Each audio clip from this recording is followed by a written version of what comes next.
बिस्मिल्लाहिर्रहमानिर्रहीम। अस्सलाम वालेकुम व्यूअर्स, मैं वेलकम करती हूँ आपका अपने यूट्यूब चैनल ड्रेसिंग मिनिया पर। आज मैं आपके साथ बूट कट ट्राउज़र्स, जिसे हम बेल बॉटम ट्राउज़र कहते हैं, उसकी कटिंग शेयर करने जा रही हूँ। नेक्स्ट वीडियो में इसकी मैं स्टिचिंग आपसे शेयर कर दूँगी। सबसे पहले जो तिरछापन है कपड़े का, उसके हिसाब से मैंने स्ट्रेट लाइन ड्रॉ की है। इलास्टिक फ़ोल्डिंग के लिए 2.5 इंच का मार्जिन मैंने यहाँ रखा है। इसके ऊपर 1 इंच की इलास्टिक मैं इंस्टॉल करूँगी। यहाँ पे मैंने इसकी स्ट्रेट लाइन ड्रॉ कर दी है। इसके बाद मुझे इससे पहले कि कमर का हिस्सा नाप करूँ, कॉर्नर से जो आपको कन्नी नज़र आ रही है कपड़े की, या सेल्वेज एज, उसको ख़त्म करना है। तो उसके लिए जो मेरे पास इलास्टिक की गहराई का मार्जिन मैंने लगाया है, उससे तकरीबन आधा इंच अंदर की तरफ मैंने एक निशान लगाया है। मेरी कमर का चौथा हिस्सा 8 इंच आ रहा है, उसमें मैंने 4 इंच एक्स्ट्रा फ्रंट की तरफ ऐड किया, क्योंकि थोड़ी सी लूज़ फिटिंग वाले ट्राउज़र्स मैं पहनती हूँ। और फिर यहाँ पे मैंने निशान 12 इंच की चौड़ाई पे लगा दिया। इसके बाद बारी आती है कि मैं आसन का नाप कैसे लेती हूँ। तो हिप का उभार जहाँ पे मैक्सिमम होता है, उसका चौथा हिस्सा 10 इंच है, उसमें मैं आधा इंच एक्स्ट्रा ऐड करूँगी, तो मेरे पास यहाँ पे आसन का नाप आ जाता है। अच्छा, इस तरह के ट्राउज़र्स में जिस पे हम 4 पीसेस में स्टिच करते हैं, आसन ज़्यादा बड़ी नहीं ली जाती है। और यहाँ पे मैं स्ट्रेट लाइन ड्रॉ कर दूँगी। इसके बाद मुझे ये देखना है कि यहाँ पे जो साइड पे मैंने सेल्वेज एज छोड़ा था, वो थाइज़, ये वाला जो अब मैंने सेकंड निशान लगाया है, ये हमारे पास आ जाता है थाइज़ का नाप। अब ये वाला स्केल, जिसे हम पेंट कर्व स्केल कहते हैं, इसकी मदद से हम लोगों ने जो इलास्टिक मार्जिन के ऊपर 1/2 इंच का निशान लगाया था, उस पर स्केल को सीधा रखना है। अभी मैं आपको बताती हूँ कि थाइज़ के पास से ये कितना अंदर की तरफ है। और हल्का सा कर्व, बहुत ज़्यादा डीप कर्व यहाँ पे मैंने ड्रॉ नहीं किया। यहाँ पे ये 1.25 इंच या 1.5 इंच के करीब आप अंदर की तरफ ले सकते थे। और फिर इसके बाद मुझे यहाँ पे जो 12 इंच ऊपर मैंने कमर का नाप लिया था, वो स्ट्रेट थाइज़ की तरफ ले गई हूँ। ऊपर की तरफ ये सीधा इसी तरह स्ट्रेट आएगा। अब यहाँ से मुझे बाहर की तरफ जो गोलाई लेनी होती है, वो 2 इंच एक्स्ट्रा लूँगी। अगर तो साइज़ आपका थोड़ा हैवी है थाइज़ के पास से, तो आप 2.5 इंच तक या 3 इंच तक भी ले सकते थे। यहाँ से 1 इंच अंदर की तरफ लेके हल्की सी गोलाई कर दूँगी। ये जो मेजरमेंट्स मैं आपको बता रही हूँ, ये मीडियम साइज़ के लिए हैं, लेकिन मीडियम साइज़ में भी बॉडी साइज़ डिफरेंट होता है। तो आप कोशिश करें कि जो मेजरमेंट्स मैं आपको बता रही हूँ कि इसका चौथा हिस्सा, इसका चौथा हिस्सा, वो अपने बॉडी से नापा करें। अब हम लोगों ने यहाँ से ऊपर की तरफ जो इलास्टिक मार्जिन एक लाइन ड्रॉ की थी, उसको फ़ोल्ड कर दिया है और ट्राउज़र की टोटल लेंथ देखेंगे। इलास्टिक मार्जिन मैं इसलिए फ़ोल्ड कर दिया करती हूँ ताकि आप लोगों को ये कन्फ्यूजन ना रहे कि लेंथ मैंने उसके अलावा निकाली है या उसके साथ, तो उसके अलावा निकाली जाती है। 36 इंच का मैं ट्राउज़र पहनती हूँ, यहाँ पे मैंने 37 इंच मार्क किया है, और इससे 1/2 इंच एक्स्ट्रा मैंने मार्क कर दिया है, ताकि इसके अंदर सिलाई का मार्जिन मौजूद हो। इसके अंदर से हमने बॉटम की 3 इंच की फ़ोल्डिंग नहीं निकालनी है। स्ट्रेट लाइन ड्रॉ कर दी।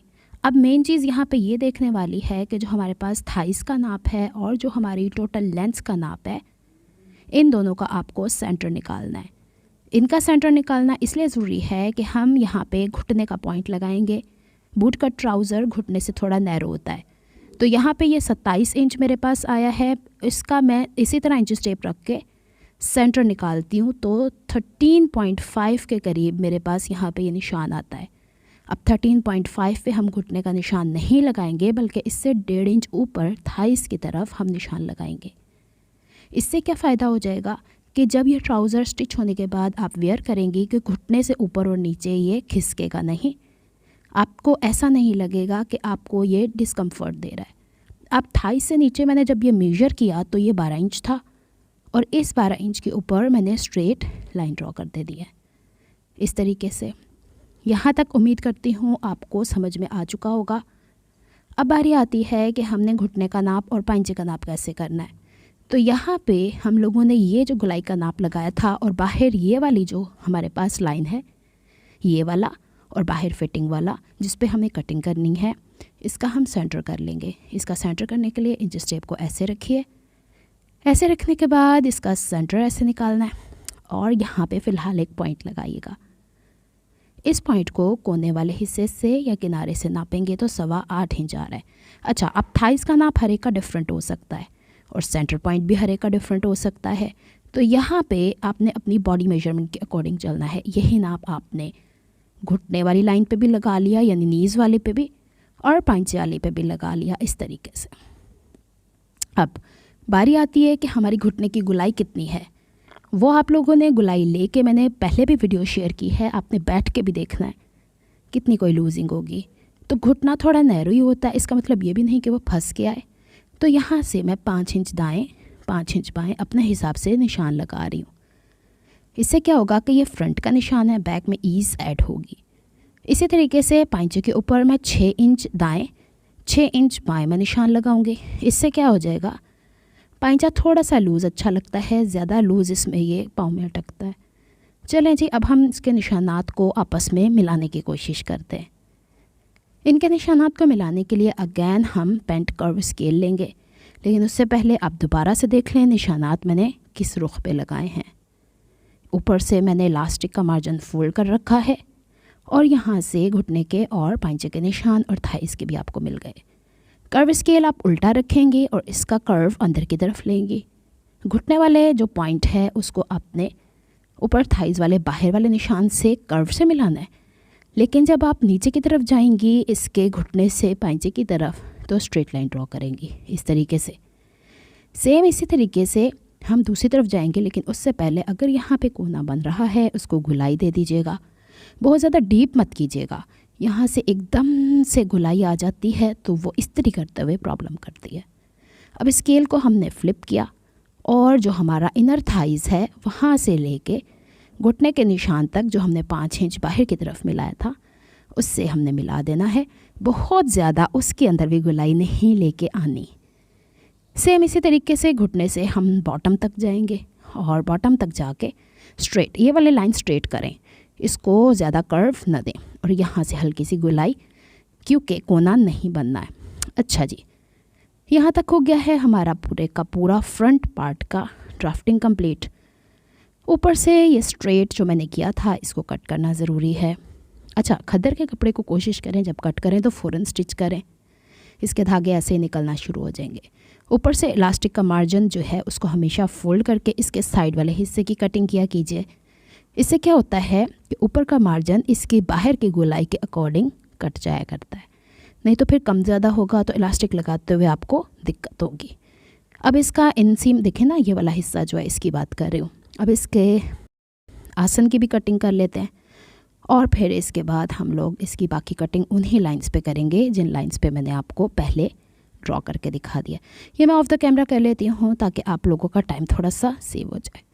अच्छा, यहाँ पे ना एक चीज़ आपने जहन में रखनी है, इसका पांचा चुके हल्का सा यूँ तिरछान में आता है, तो आप लोगों ने यहाँ से आधा इंच ऊपर इस तरफ से और आधा इंच साइड से सेंटर से लेके जाना है और इसकी हल्की सी गुलाई करनी है। इसकी गुलाई करने से ये होगा कि इसके कॉर्नर नीचे की तरफ नहीं गिरेंगे, और इस तरीके से स्केल को रखिएगा, नहीं तो हल्का सा गुलाई का शेप आप हाथ से भी दे सकते थे। इसको यूँ हल्का सा कर्व कट करना ज़रूरी है, नहीं तो इसके कॉर्नर गिरते रहेंगे और फिर आपको चलते फिरते परेशानी होगी। अब हमने फ्रंट के 2 पीसेस कट कर लिए। दोबारा से जो एक्स्ट्रा कपड़ा बचा था उसे हमने बैक के हिसाब से यहाँ से तकरीबन 3 इंच नीचे की तरफ कपड़ा रखा है। बैक की तरफ ये उभार ज़रूरी होता है, यहाँ से मैंने 1 इंच उतना ही दूर रखा था, इसके बराबर निशान लगाया और ट्राउज़र के कपड़े को तकरीबन 1 से 1.5 इंच आगे की तरफ बढ़ा दिया। इससे क्या फ़ायदा हो जाएगा कि साइड की फ़िटिंग हमारी एग्जैक्ट ऐसे आ जाएगी जैसे कि है, इसमें कमी ज़्यादती नहीं होगी। अब बारी आती है कि हमने इसकी फ़िटिंग या इसकी ड्राफ्टिंग कैसे करनी है। ये देखें, यहाँ से 1 इंच का मेजरमेंट है और यहाँ से 3 इंच का। मैंने कहा आप लोगों को डिटेल बता दूँ, 2.5 से 3 इंच मेरे लिए सही है। अगर ज़्यादा हैवी होते हैं तो हम 3 इंच भी ले सकते हैं। अच्छा जनाब, यहाँ से अब हम आउटर सीम से अंदर की तरफ यानी थाइस की तरफ इस तरह उठान लेके जाएंगे, और वो उठान वहाँ तक है जहाँ तक हम लोगों ने थोड़ा सा एक्स्ट्रा बढ़ा के 1 इंच बाहर की तरफ। थाइस का निशान हम ऐसे ही लगाएंगे इस तरीके से, और इसको हल्का सा कर्व देते हुए 1 इंच बढ़ा के, क्योंकि हमने ऑलरेडी बढ़ाया हुआ है, इसको यूँ ले जाएंगे इस तरीके से। ये 1 इंच यहाँ से ज़्यादा है। बस पहले मैं 2.5 इंच रखा करती थी, अब मैंने यहाँ थोड़ा सा बढ़ा दिया तो वहाँ पे तकरीबन उतना ही मार्जिन आ जाता है। इसके बाद जनाब हम लोगों ने नीज़ के पास से 1 इंच बाहर रखना है, तो पांचे के पास भी 1 इंच बाहर रखना है। और जैसे हम लोगों ने फ्रंट के हिसाब से कर्व स्केल की मदद से ड्राफ्टिंग की थी, वैसे ही हम इसके साथ भी कर देंगे। ये देख लें आप लोग। और फिर वही बात, इसका ख्याल रखना है कि इसकी नोकें ना बने। पांचे के पास से दोबारा 1 इंच बाहर की तरफ रखा और इसको हम स्ट्रेट स्केल से, इसमें हल्का सा खम होता है, ये नहीं कि बिल्कुल ही स्ट्रेट होता है, मिला दिया। इसके बाद हम लोगों ने पांचे की पहले ड्राफ्टिंग करनी है स्ट्रेट, ऐसे। सेंटर तो आपको दिख ही रहा है। और फिर इसके बाद हम लोग इसकी हाफ इंच के मार्जिन को ऊपर की तरफ गुलाई में देंगे। इस तरीके से ये सेंटर निकाल लें और इसको अलहदा से, ये नहीं कि इसी के साथ रख के आपने इसकी गुलाइयाँ देनी है। ये देख लीजिए। अगर आपको मेरी एफर्ट्स पसंद आती हैं तो please like my videos, subscribe to my channel, hit on the notification bell for more updates. उम्मीद करती हूँ ये ड्राफ्टिंग आपको समझ आई होगी। इसकी मैं स्टिचिंग भी आपसे शेयर कर दूँगी ताकि आपको इसके भी पॉइंट्स समझ में आ जाए। ये देख लीजिए। अब हमने इसकी कटिंग स्टार्ट करनी है। इसकी कटिंग के लिए कोई भी फोल्डिंग करने की ज़रूरत नहीं। ऊपर से पहले इसकी तिरछान को कट कर लीजिए। तिरछान को कट करने के बाद इसकी साइड की ड्राफ्टिंग को, या फिर आसन, जो भी आपको बेहतर लगता है, निशानात तो सारे लगे हुए हैं, ये देख लें। मैंने आसन की तरफ से थोड़ा सा और मज़ीद हल्का सा बढ़ा दिया है क्योंकि खद्दर का कपड़ा है। अगर ये थोड़ा सा टाइट भी होगा तो परेशानी होती, मोटा हो जाता है ये धुलने के बाद। और इसकी बाकी की कटिंग यहाँ से बराबर जाएगी। बाकी जो कटिंग मैंने आप लोगों को ऑलरेडी बताई है, इसको मैंने जानबूझ के रख के दिखाया है आप लोगों को, ताकि फ्रंट वाला तो एग्जैक्ट वही था, बैक वाले में थोड़ी सी डिफरेंसेस हैं। अब इसकी आउटर सीम को भी हम कटिंग कर लेते हैं।